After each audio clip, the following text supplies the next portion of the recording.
ഇന്ന് 9 പേരുടെ സാമ്പിളുകളാണ് കോഴിക്കോട് പരിശോധിക്കുന്നത്.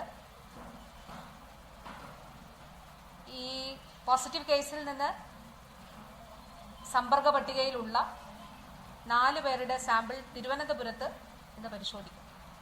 ഇപ്പോൾ മലപ്പുറം ജില്ല കൂടാതെ തിരുവനന്തപുരം ജില്ലയിലും പാലക്കാട് ജില്ലയിലുമാണ് സമ്പർക്ക പട്ടികയിലുള്ളവർ ഉൾപ്പെട്ടിട്ടുള്ളത്.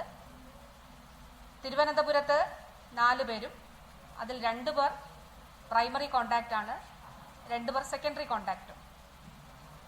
അതുകൂടാതെ പാലക്കാട് ജില്ലയിൽ 2 പേരാണ് ഉള്ളത്. അതിൽ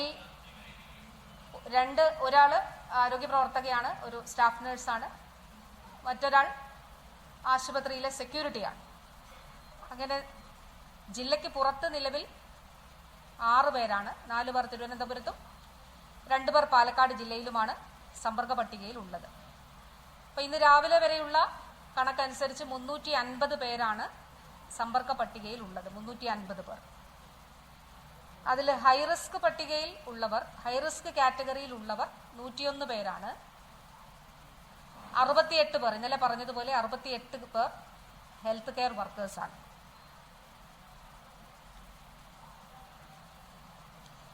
ഈ 9 പേരുടെ സാമ്പിൾ പരിശോധിക്കുന്നതിൽ ഈ കുട്ടിയുടെ അച്ഛൻ്റെയും അമ്മയുടെയും ഉൾപ്പെടെ സാമ്പിളുകൾ പരിശോധിക്കുന്നുണ്ട്. അവർക്ക് രോഗലക്ഷണങ്ങളൊന്നുമില്ല. ഇതുവരെ രോഗലക്ഷണങ്ങൾ, പനിയോ അങ്ങനെയുള്ള ഒരു ലക്ഷണങ്ങളും ഇല്ല. പക്ഷെ അവരുടെ സാമ്പിൾ ഇന്ന് പരിശോധിക്കുന്നുണ്ട്. ഇത് കൂടാതെ ഈ മകൻ ബസ് ഉപയോഗിച്ചിട്ടുണ്ട് ട്യൂഷൻ സെന്ററിലേക്ക് പോകുന്നതിന്. അപ്പോൾ പബ്ലിക് ട്രാൻസ്പോർട്ട് ഉപയോഗിച്ചിട്ടുണ്ട്.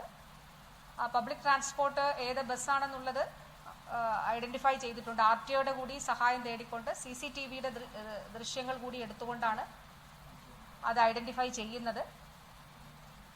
അപ്പോൾ അതിലുണ്ടായിരുന്ന പ്രൈമറി കോണ്ടാക്ട്സിനെ കൂടി ഐഡന്റിഫൈ ചെയ്യുന്നതിന് വേണ്ടിയിട്ടുള്ള ശ്രമം നടക്കുകയാണ്.